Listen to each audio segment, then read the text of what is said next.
বলতেছে, যে বলেছে রেস্টুরেন্টে গান বাজাইতে হবে তাইলে কাস্টমার টিকে থাকবে, ওই বেটার কথা বলছে। যে বেটা বলেছে মুসলমানদের ঈদ, মুসলমানদের রোজা, মুসলমানদের আনন্দ, মুসলমানদের ত্যাগ তিতিক্ষার মাসে মুসলমানদেরকে জামা কাপড় কিনে দেওয়া, মানে জামা কাপড় বেচার ফন্দিতে সুপার শপ শোরুম খুলবে, বড় বড়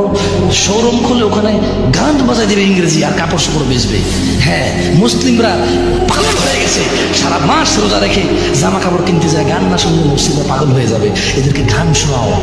ভালো করে তোমার কাপড় চোপড়ের দোকানে গান বাজায় দাও, মৃদু সাউন্ডে ইংলিশে